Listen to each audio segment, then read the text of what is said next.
الرحمن الرحیم۔ آج اس وقت ہم الحمرہ آرٹس کونسل میں موجود ہیں۔ میرے بائیں سائڈ پہ محترمہ سمن رائے صاحبہ executive director Alhamra arts council, right side پہ ذوالفقار زلفی صاحب ڈائریکٹر موجود ہیں، اور آج ہم نام محمد صلی اللہ علیہ وآلہ وسلم کی خوبصورت تحریر کی ایگزیبیشن کے موقع پہ یہاں موجود ہیں، اور یہ ایگزیبیشن پنجاب حکومت نے اس کی ابتدا کی تھی 2018 میں، جب میں اس وقت وزیر اطلاعات و ثقافت تھا، اور اس وقت بھی جناب گستاخانہ خاکے یورپ کے اندر کچھ غلیظ قسم کے گروہ تھے، انہوں نے نبی پاک صلی اللہ علیہ وسلم کی شان میں گستاخی کرتے ہوئے بنائے تھے، تو ہم نے اس کا مقابلہ کرنے کے لیے ایک ڈیسنٹ طریقے سے، ایک منفرد طریقے سے، ایک یونیک طریقے سے ہم نے اعلان کیا تھا پنجاب حکومت نے اور وزیر اعلیٰ پنجاب سردار عثمان بزدار صاحب نے، اور میں نے ایز اے وزیر اطلاعات و ثقافت، کہ ہم نام محمد کو جتنا خوبصورت طریقے سے کوئی تحریر کرے گا ہم اس کو انعام دیں گے۔ آج بھی یہ جو ایگزیبیشن پچھلے 3 دن سے جاری ہے اور اگلے تقریباً 3-4 دن اور جاری رہے گی، یہ وزیر اعلیٰ پنجاب سردار عثمان بزدار صاحب کی خصوصی ہدایت پہ، پنجاب حکومت کی ہدایت پہ میں نے اس کو اناؤنس کیا تھا جناب محکمہ اطلاعات کے زیر اہتمام، جب یہ فرانس کے اندر گستاخانہ خاکوں کی جو ایک لہر آئی، اس کا مقابلہ کرنے کے لیے اور ہمیں یہ بتانے کے لیے کہ ہمارا نبی پاک صلی اللہ علیہ وآلہ وسلم کی ذات کے ساتھ کتنا تعلق اور کتنی ایفیلیشن ہے، اور یہ صرف ہماری نہیں، تقریباً 1.5 ارب سے زائد مسلمان ہیں پوری دنیا کے اندر، کہ جو ہر قسم کا اختلاف رکھتے ہوں گے، سیاسی، سماجی، معاشرتی، ثقافتی، جغرافیائی، ہر قسم کا اختلاف رکھتے ہوں گے، لیکن ایک بات کے اوپر ساروں کا یہی نعرہ ہے کہ ہم نے ہر دور میں تقدیس رسالت کے لیے وقت کی تیز ہواؤں سے بغاوت کی ہے، اور توڑ کے سلسلہ رسم سیاست میں فسوں، ایک فقط نام محمد سے محبت کی ہے۔ تو آج اسی جذبے کو جو وزیر اعظم پاکستان عمران خان صاحب نے پچھلے 2.25 سالوں میں اقوام متحدہ کی جنرل اسمبلی سے لے کے اور عالمی رہنماؤں سے رابطوں سے لے کے اور جتنے انٹرنیشنل فورمز ہیں، وہاں پر جس انداز سے ناموس رسالت کی اور نبی پاک صلی اللہ علیہ وسلم کی عزت اور وقار کی جنگ لڑی دبنگ طریقے سے، اسی کو ہی آگے بڑھاتے ہوئے وزیر اعلیٰ پنجاب سردار عثمان بزدار صاحب نے اور ہمارے محکمہ اطلاعات نے یہ کاوش آج کی ہے، اور میں خراج تحسین پیش کروں گا تمام ان آرٹسٹ حضرات کو کہ جنہوں نے پوری دلجمی کے ساتھ، پورے جذبے کے ساتھ، پورے جوش کے ساتھ، پورے ولولے کے ساتھ اور پوری عشق مصطفیٰ سے لبریز ہو کر اور عشق محمدی سے لبریز ہو کر انہوں نے یہ فن پارے تشکیل دیے جو آج یہاں پر لگے ہوئے ہیں، اور انشاءاللہ یہ ہمارا ایمان ہے کہ جو نبی پاک صلی اللہ علیہ وآلہ وسلم کے خاکے بنائے گا وہ خاک پہ مل جائے گا، اور یہ 1400 سال کی ہسٹری ہے کہ کبھی بھی محسن انسانیت، محبوب خدا، تاجدار مدینہ، سرور قلب و سینہ، دنیا کے سب سے حسین، سب سے ذہین، سب سے متین، سب سے فتین شخصیت حضرت محمد مصطفیٰ صلی اللہ علیہ وآلہ وسلم کی عزت اور احترام اور وقار کا دعویٰ صرف مسلمان ہی نہیں کرتے، دنیا کا ہر مذہب اور اس مذہب کے جتنے لیڈرز ہیں وہ بھی اس بات کو اکنالج کرتے ہیں کہ نہ ان جیسا پہلے کبھی اس دنیا میں آیا اور نہ کبھی رہتی دنیا تک کوئی ان جیسا اس دنیا میں آ سکے گا۔ تو یہ اسی سلسلے کی آج کاوش تھی۔ میں سمن رائے صاحبہ کو اور زلفی صاحب کو خراج تحسین پیش کروں گا، الحمرہ آرٹس کونسل کی مینجمنٹ کو بھی، کہ جنہوں نے بڑے اچھے انداز سے جو ہے یہ پوری ایگزیبیشن جو ہے نا اس کو پرسو کیا۔ دوسری چیز جو اس وقت پاکستان کے موجودہ حالات ہیں سیاسی، میں پچھلے 2 دن سے ایک انکشاف کر رہا ہوں اور آج اس پریس کانفرنس کے اندر پراپر طریقے سے میں انکشاف کروں گا۔ میر ایاز صادق صاحب نے اسمبلی کے فلور پہ کھڑے ہو کے اس پاکستان کو کہ جس کے حوالے سے میرا ہی نہیں پاکستان کے 22 کروڑ عوام کا یہ ایمان ہے کہ یہ پاکستان 27ویں رمضان کو نبی پاک صلی اللہ علیہ وآلہ وسلم کی جوتوں کی خاک کے صدقے بنا تھا، یہ ایمان ہے اس پاکستان کی ملک دشمن طاقتوں سے اور انڈیا کے خلاف جو ہم نے فتح حاصل کی تھی 27 فروری 2019 کو، ان کے تیاروں کو مار گرا کر، ان کے ونگ کمانڈر ابھی نندن کو گرفتار کر کے، اس کے بعد اس کو تھپکی اور پپی دے کے، اس کو چائے شائے پلا کے، وزیر اعظم پاکستان عمران خان صاحب نے سلطان صلاح الدین ایوبی کی یاد تازہ کرتے ہوئے کہ جس نے رچرڈ شیر دل کو میدان جنگ کے درمیان گھوڑا فراہم کیا تھا اور کہا تھا آؤ اور آ کے پھر میرے سے مقابلہ کرو، اسی طریقے سے جناب وزیر اعظم پاکستان عمران خان صاحب نے جناب ابھی نندن کو واپس کیا اور ان کے منہ پہ تمانچہ مارا، انڈین اسٹیبلشمنٹ کے، انڈین ایئر فورس کے، انڈین فوج کے اور ان کے میڈیا کو، لیکن بدقسمتی سے میر ایاز صادق نے اپنے لیڈر سلطان مفرور الدین ارطغرل کے کہنے پہ اس کے بیانیے کو آگے بڑھاتے ہوئے، اجیت دیول کے بیانیے کو آگے بڑھاتے ہوئے، میجر گورف آریہ کے بیانیے کو آگے بڑھاتے ہوئے، انڈین اسٹیبلشمنٹ اور انڈین را کے بیانیے کو آگے بڑھاتے ہوئے اسمبلی کے فلور پر ہماری اس فتح کو شکست میں تبدیل کرنے کی جو ناکام کوشش کی تھی کہ جناب ابھی نندن کو واپس کر دیا گیا تھا۔ اور کیوں واپس کیا گیا تھا میں وہ الفاظ بھی دہرانا پسند نہیں کروں گا، لیکن آج میں بڑے ادب سے پوری پاکستانی قوم کے سامنے ایک انکشاف کروں گا۔ 27 مئی 1999 کو کارگل کی جنگ ہو رہی تھی، جنگ میں پاکستان کے جوان اور افسر شہادتیں دے رہے تھے، جنگ جاری تھی، پاکستان کے شاہینوں نے اور پاکستان کی ایئر فورس نے اور افواج پاکستان نے کمال جرت کے ساتھ انڈیا کے مگ 21 طیارے کو تباہ کرنے کے بعد ان کے فلائٹ لیفٹیننٹ کمبم پتی نچکٹیا 28 سال اس کی عمر تھی، اس کو گرفتار کیا، اس کمبم پتی نچکٹیا کو، لیکن اس وقت کے وزیر اعظم نواز شریف صاحب انہوں نے اس وقت بھی وزیر اعظم اٹل بہار واجپئی جو بی جے پی کا ہی وزیر اعظم تھا اس کے ساتھ اس طرح تعلق تھا۔ پتہ نہیں کیوں اس نواز شریف اور اس کی فیملی کا ہر دور کے اندر انڈیا کی اسٹیبلشمنٹ، انڈیا کی بی جے پی، انڈیا کی RSS، انڈیا کی اسٹیبلشمنٹ کے ساتھ اتنے اچھے تعلقات کیوں ہوتے ہیں؟ اس وقت کے پاکستان کے وزیر اعظم نے فوری طور پہ حکم دیا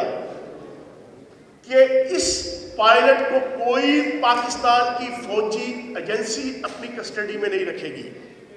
اور وہاں پر یار یہ گزارش ہے آپ فون بند کریں، وہاں پر نواز شریف نے فوری طور پہ آرڈر کیا کہ پاکستان کی سول ایجنسی اس کو اپنے کسٹڈی میں رکھے گی۔ پوری عزت، احترام اور وقار اور پیار کے ساتھ اس کا بم پتی نچکٹیا کو رکھا گیا 3-4 دن، اور پھر اپنے دوست اٹل بہار واجپئی کے حوالے کر دیا گیا۔ میر ایاز صادق صاحب، آپ کرے تو رام لیلا، دوسرا کرے تو کریکٹر ڈھیلا، آپ کرے تو سبحان اللہ، دوسرا کرے تو استغفر اللہ، آپ کرے تو ماشاءاللہ، دوسرا کرے تو نعوذ باللہ، آپ کرے تو واہ واہ، دوسرا کرے تو تھو تھو، آپ کرے تو جنیوا کنونشن، کوئی دوسرا کرے تو ڈرف آف ٹینشن۔ واہ، اس وقت جنیوا کنونشن کا کہہ کے فوری طور پہ اس وقت دیا گیا، حوالے کیا گیا، جنگ جاری تھی، پاکستانی فوج جوانوں کا اور لوگوں کا خون بہہ رہا تھا، جوان شہید ہو رہے تھے، افسر شہید ہو رہے تھے، لیکن اس کو وی وی آئی پی پروٹوکول کے اندر رکھتے ہوئے وزیر اعظم اس وقت کا نواز شریف، جس کی اس وقت شوگر ملوں کا شیرہ انڈیا کی شراب کے اندر استعمال ہوتا تھا، اس کے لیے اربوں روپے کی ڈیلز ان کی طے ہوتی تھی، اپنے کاروبار کو پروموٹ کرنے کے لیے، اپنے لوہے کے کاروبار کو پروموٹ کرنے کے لیے اٹل بہار واجپئی کے ساتھ اپنی دوستی اور بی جے پی کے ساتھ اپنی دوستی اور انڈیا کے ساتھ اپنی دوستی پہ کم بم پتی نچکٹیا کو تو آپ حوالے کر دے 3-4 دنوں کے اندر میں دوران جنگ، تو میر ایاز صادق صاحب، بیگم صفدر امان صاحبہ، اس وقت کس کی ٹانگیں کانپ رہی تھیں؟ اس وقت کیا حالات تھے؟ آپ کرے تو جنیوا کنونشن، کوئی اور کرے تو ڈرخوف ٹینشن۔ یہ ہے ان کی منافقت، یہ ہے ان کی بددیانتی، یہ ہے ان کی ٹکے ماری، یہ ہے ان کی چانکیا کی سیاست، یہ ہے ان کی میکاولی کی سیاست، یہ ہے ان کی گوئبلز کی سیاست۔ اور حادثے سے بڑا سانحہ یہ ہوا، لوگ ٹھہرے نہیں حادثہ دیکھ کر۔ معافی نہیں مانگنی، معافی ہمیشہ اعلیٰ ظرف مانگتا ہے، معافی ہمیشہ بڑے حسب نسب نسل والا مانگتا ہے، معافی ہمیشہ بڑا آدمی مانگتا ہے، معافی ہمیشہ بڑے باپ کی اولاد مانگتی ہے۔ اگر کوئی چھوٹا یا بڑا گناہ ہو جائے، اگر کوئی چھوٹا یا بڑا جرم ہو جائے، معافی وہ مانگتا ہے۔ مزار قائد کی بے حرمتی کر دی، ابھی تک معافی نہیں مانگی۔ اور ام رباب اپنے حق کے لیے بینظیر بھٹو کے مزار پہ جانے کے لیے آگے بڑھی، تو ذوالفقار علی بھٹو اور بینظیر بھٹو کے مزار پہ اس کو جانے نہیں دیا گیا کہ بے حرمتی ہوگی۔ بابائے قوم قائد اعظم کی کوئی بے حرمتی نہیں ہوئی۔ جہاں پہ انہوں نے اپنی زوجہ ماجدہ کے حق میں مادر ملت کے نعرے لگوائے،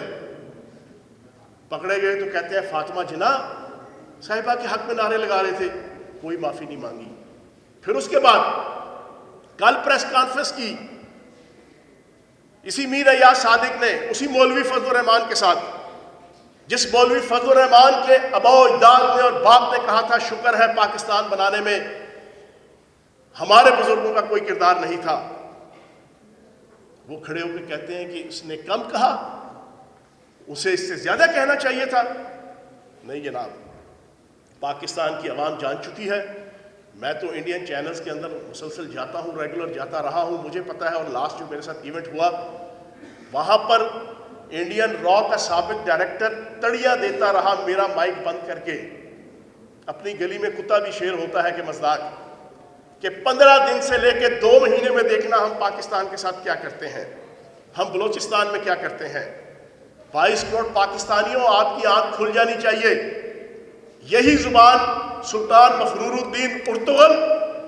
یہی محمود خان اچکزئی، یہی بیگم صفدر امان 15 دن سے لے کے 2 مہینے کا جناب آپ کو دھمکیاں دے رہے ہیں۔ تو انشاءاللہ پاکستان کی عوام جرأت مند عوام ہے، محب وطن عوام ہے۔ میں عبد القادر بلوچ کو خراج تحسین پیش کروں گا، ان کے صوبائی صدر۔ میں ان کے سابق وزیر اعلیٰ ثناء اللہ ظاہری کو خراج تحسین پیش کروں گا۔ میں ان کے سابق وزیر سردار منصب ڈوگر کو خراج تحسین پیش کروں گا۔ میں ان کے سابق MNA ملک اعتبار کو خراج تحسین پیش کروں گا۔ میں ان کے حاضر سروس MPA میاں جلیل شنپوری کو خراج تحسین پیش کروں گا۔ میں نشاط ڈہا کو خراج تحسین پیش کروں گا۔ میں جہانگیر خانزادہ کو خراج تحسین پیش کروں گا۔ میں ان کے اشرف انصاری کو خراج تحسین پیش کروں گا۔ میں ان کے مولوی غیاث کو خراج تحسین پیش کروں گا۔ اور میں ان کے 20 MNA MP اور سینیٹرز کہ جو ابھی کھل کے سامنے نہیں آئے، لیکن انہوں نے اظہار کیا اس چیز کا کہ ہم اس ملک دشمن طاقت اور انڈیا کے بیانیے کے اوپر اس سلطان مفرور الدین ارطغرل کے ساتھ اور اس کی اس بیٹی کے ساتھ، کہ جس کا یہ نعرہ ہے کہ ووٹ کو عزت دو، اس کا صرف مطلب یہ ہے مجھے لندن جانے دو۔ ووٹ کو عزت دو ایکول ٹو مجھے لندن جانے دو۔ ہم اس کے ساتھ نہیں ہیں، اور انشاءاللہ نون لیگ کا 100% ووٹر محب وطن ہے، 100%۔ نون لیگ کا ووٹر یہ نہیں دیکھ رہا کہ مزار قائد کی بے حرمتی ہوئی، نون لیگ کا ووٹر یہ نہیں دیکھ رہا کہ میر ایاز صادق نے پاکستان کے 22 کروڑ پاکستانیوں کی فتح کو شکست میں بدلنے کے لیے کیا بکواس کی۔ نون لیگ کا ووٹر یہ نہیں دیکھ رہا کہ اردو زبان کہ جو پورے پاکستان کی جان ہے اور پاکستان کو بنانے کا بنیادی ہب ہے، محمود خان اچکزئی نے وہاں پہ کھڑے ہو کے بکواس کی کہ اردو ہماری زبان نہیں ہے، لیکن کسی ایک میں جرأت نہیں ہوئی کہ اس کوئٹہ کے جلسے میں کوئی اس کے بعد لیڈر آتا اور وہ عزت اور احترام کے ساتھ کہہ دیتا کہ جناب اچکزئی صاحب نے یہ بات کی ہے، یہ غلط بات ہے، اردو زبان سے ہماری ایفیلیشن اور فلاں فلاں. میں پنجابی ہونے کے باوجود پنجابی ازم کو جوتے کی نوک پہ رکھتا ہوں اپنے اردو ازم اور اپنے پاکستان ازم کے مقابلے میں. ہمارے لیے صرف اور صرف اول و آخر پاکستان، چک چک جیوے پاکستان، راج دلارا پاکستان، آگ کا تارا پاکستان، ہم سب کو پیارا پاکستان. کسی نے اس کے اوپر محمود خان اچکزئی کی گوشمالی نہیں کی. میاں انس جناب نورانی صاحب مولانا سلپ آف ٹنگ ہوئی جو بھی ہوئی، لیکن کسی کو جرت نہیں ہوئی. اس کے بعد سارے یہ مکس اچار پارٹی کے لیڈر آئے تقریر کرنے کہ یار تم کلیریفائی کر دو کہ یہ سلپ آف ٹنگ ہے یا جو انہوں نے کہا ہے اس کے ساتھ ہمارا کوئی تعلق نہیں. یہ سارا ان کا جناب کٹھا چھٹا اس طرح آپس میں ملا ہوا ہے. باہر سے ڈوریاں ہل رہی ہیں لیکن اپنی کرپشن، اپنی بددیانتی، اپنی ٹکے ماری سے بچنے کے لیے پاکستان کو ہم داؤ پہ لگنے نہیں دیں گے. اچھا چوہان صاحب، یہ پی ڈی ایم کی عمر کتنی ہے؟ پی ڈی ایم جو ہے وہ دودھ کے دانت جو ہے وہ نہیں نکال سکے گی. دودھ کے دانت ان کے ابھی پورے نہیں نکلیں گے. اس سے پہلے پی ڈی ایم جناب قصہ پارینہ بن جائے گی اور دسمبر کا مہینہ نہیں دیکھے گی اس سے پہلے ہی. اور میں نے 3 دن سے میں بات کر رہا ہوں، 4 دن سے میں نے کہا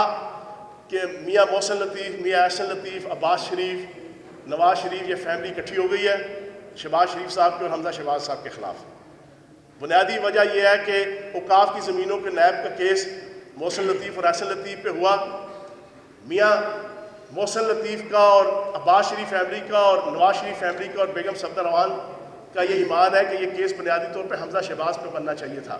لیکن حمزہ شہباز اور شہباز شریف نے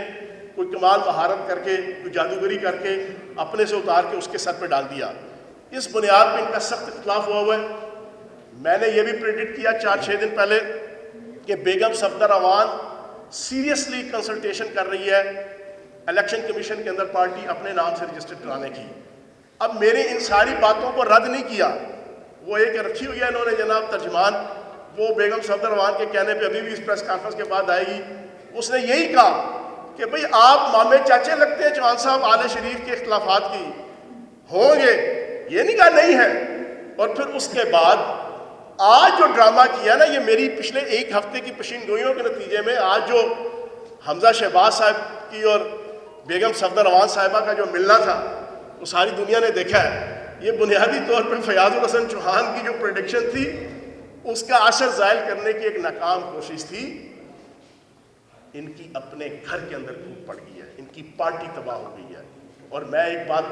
پچھلے کئی ماہ سے دہرا رہا ہوں، میم لیگ جتنا کھل کے کھیلے گی اتنا میم لیگ کا بھی، نون لیگ کا بھی اور شین لیگ کا بھی اور مکس اچار پارٹی پی ڈی ایم کا بھی بیڑا کر کے رہے گی. اچھا سر، یہ ہے کہ مادر ملت کہہ کے اور یہ ساری چیزیں ہو رہی ہیں، اس حوالے سے تھوڑی سی وضاحت کر دیں. جب وہ بات کھل کے آ گئی نا، وہ سائیں کیپٹن صفدر کہتا تھا میں نے تو جناب فاطمہ جناح کے لیے نعرے مارے تھے. یہ بالکل وہی ہے.